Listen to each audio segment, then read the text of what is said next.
Durante a sua graduação, você já pensava nessa área de soluções fixadoras, indústria farmacêutica? Não, nunca pensei absolutamente nada disso na época. Eu fui monitor da disciplina de anatomia durante toda a graduação, mas naquele momento eu acho que eu estava mais interessado no aprendizado das estruturas anatômicas do que do processo em si de preservação das estruturas como peças anatômicas, né? Eu fui monitor durante muito tempo e acabei vivenciando um laboratório de técnicas, porque na época o monitor ele participava junto com o técnico na preparação, não só na dissecção, mas na preparação das peças. Isso eu acho que despertou um conhecimento prévio que foi fundamental depois, quando surgiu esse interesse por essa área. Entendi.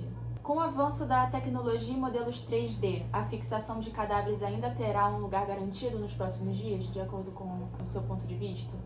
Sem dúvida, mesmo com o processo de plastinação, impressões 3D, que são elementos que tiram um pouco um conhecimento psicomotor, que a anatomia ela é muito dependente disso, né, do toque na peça. As estruturas elas têm consistências diferentes e é fundamental para o estudante, seja de medicina, de enfermagem, de físio, ele conhecer o toque na estrutura é fundamental. Então a peça 3D ela tira muito essa característica individual, por exemplo, da textura de uma artéria, de uma veia, e imagina entre os outros tecidos, né? Então é fundamental sim uma boa peça anatômica, né? E existe um estudo, né, do Sudang 2011, chama-se Anatomy of Anatomy. Esse artigo ele descreve muito bem essa necessidade de peças de origem, né, anatômica real. E ele até descreve uma coisa, que a falta de conhecimento em anatomia pode provocar no mundo um problema de saúde pública. Isso é interessante quando você pensa exatamente nessa evolução do tipo de peça. É muito oportuno ter peças de origem dinâmicas, tridimensionais ou plastinadas, obviamente, né? Plastinada tem um case especial para isso, mas isso pode trazer uma dificuldade grande no aprendizado do aluno e na translação dele do conhecimento abstrato, né, que é o conhecimento teórico expositivo, né, para o conhecimento concreto na hora de atuar. Então é fundamental isso. E fora que a produção de peças com soluções fixadoras, a gente tem uma gama de soluções, né? Então até a textura e a mobilidade das peças também vai variar de acordo com a solução que a gente escolher, né? Então, diferente de produtos 3D, a gente também tem essas possibilidades, né? Sim. Existe diferença entre a fixação voltada para fins didáticos e aquela voltada para fins de pesquisa? Sim, mas principalmente se você tiver dividido macroscopia de microscopia. A fixação para fins didáticos, ela não tem um intuito de preservar estruturas de maneira tão minuciosa. Ele tem o intuito de manter uma peça íntegra para ser observada durante um determinado período de tempo. A estrutura para pesquisa, seja macroscópica ou microscópica, ela precisa manter características muito especiais. Para macroscopia, eu acho que muito menos, mas há uma necessidade grande de um trabalho prévio na peça, principalmente para vasos. Existe uma necessidade de sistema nervoso e vasos, um cuidado especial nessa peça.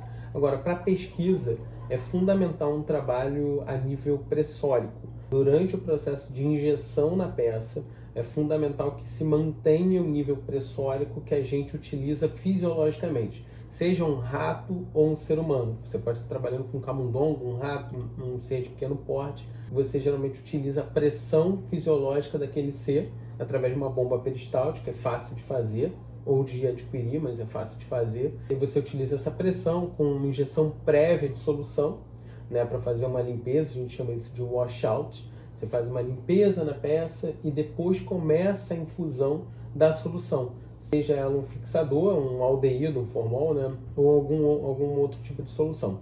Ali tem algumas dificuldades futuras que vão se apresentar caso você não tome esse cuidado prévio. Então, a nível científico, isso é fundamental. Muitas revistas vão se preocupar na qualidade da imagem, não apenas no tipo de coloração que foi utilizado ou na característica da coloração, mas ali vai estar muito bem evidente a qualidade da peça, como ela foi produzida, né? Então ali vem desde um processo histológico que você tem um aquecimento forte ali, né, no processamento, uma desidratação forte, um aquecimento forte, depois um corte. Então Então, quando você está falando de técnicas morfométricas, isso influencia muito em volume tecidual, né? A fixação, dependendo do tipo como ela foi feita, ela vai fazer um shrinkage, né? Um encolhimento da peça, ou não, ela pode provocar uma dilatação dessa peça. E isso, quando você trabalha cálculo de volume e densidade, influencia muito. E se você está trabalhando com macroscopia, vai influenciar diversos outros itens, desde a qualidade, a característica do tecido, a durabilidade dele, ou mesmo a coloração. Para a macroscopia, a coloração é muito importante. Existe um termo, chama-se like life, é um termo de aprendizado de anatomia, né? E esse termo like life descreve muitas peças exatamente como elas deveriam ser, tipo vivo. Existe um procedimento hoje em dia mais atual, chama-se Fresh Frozen, que é uma metodologia utilizada para peças que vão ter durabilidade curta. E ela tem essa característica like life. Entendi. Como lidar com respeito ao corpo humano no momento da fixação? Existe alguma prática simbólica adotada, algo do tipo? Cada laboratório usa a sua prática quando ela recebe uma peça cadavérica, né? Seja ela de doação ou seja de um corpo não reclamado, existe uma prática própria em cada departamento, em cada laboratório. O nosso laboratório, logo na entrada, ele tem uma frase: Hic locus est ubi morte godet succurrere vitae.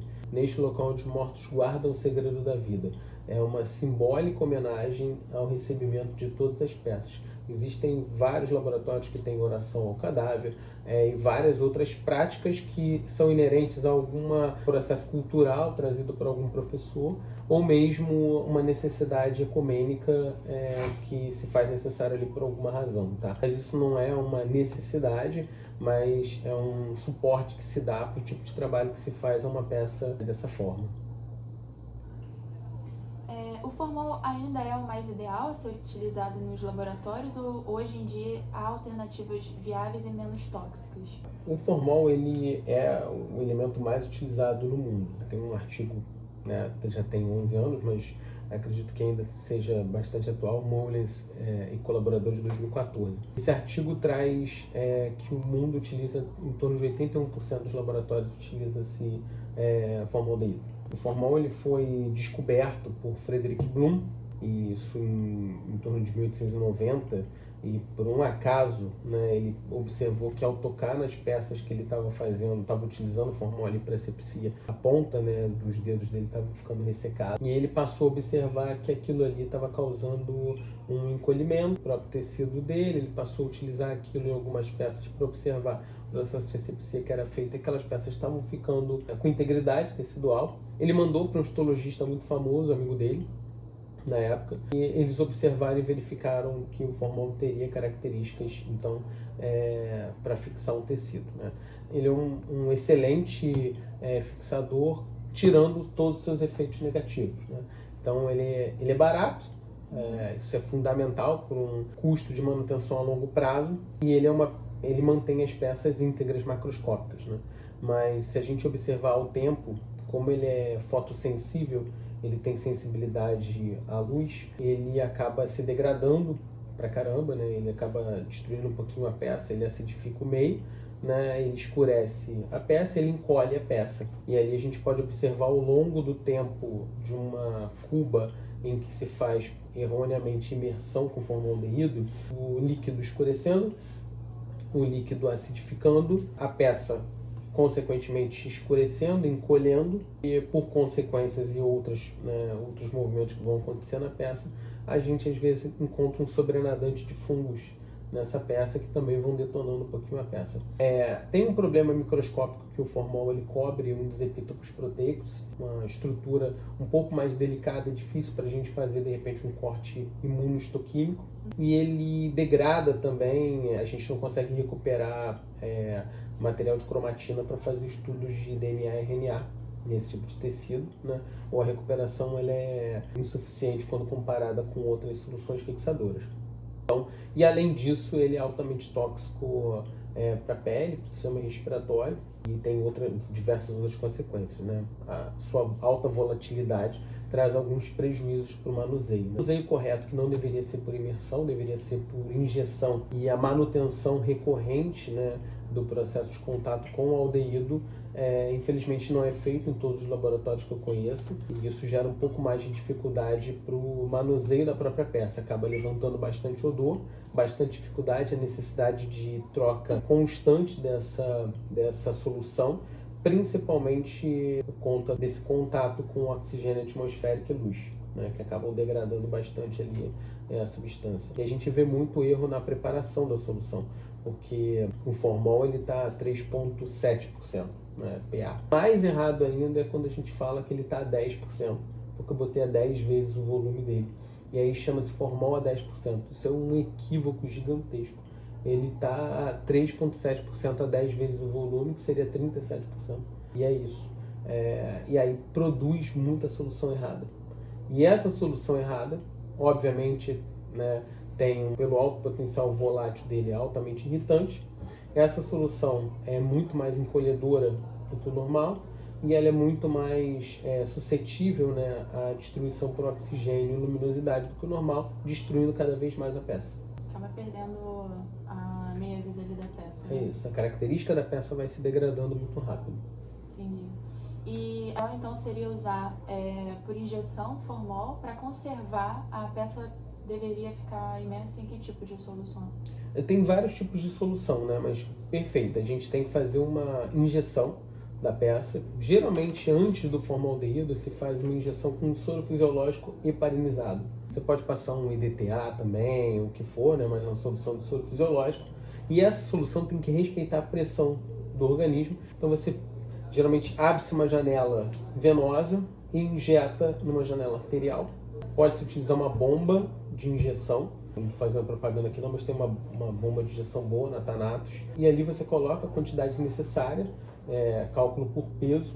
Existem vários cálculos aí, tem vários livros que vão te dar esse cálculo direitinho, é simples. E assim que você injetar, você inicia a injeção com soro fisiológico ou uma solução heparinizada, para evitar que haja formação de coágulos ou remover os coágulos. Assim que você já visualizar a saída desse conteúdo, você inicia a injeção com formaldeído.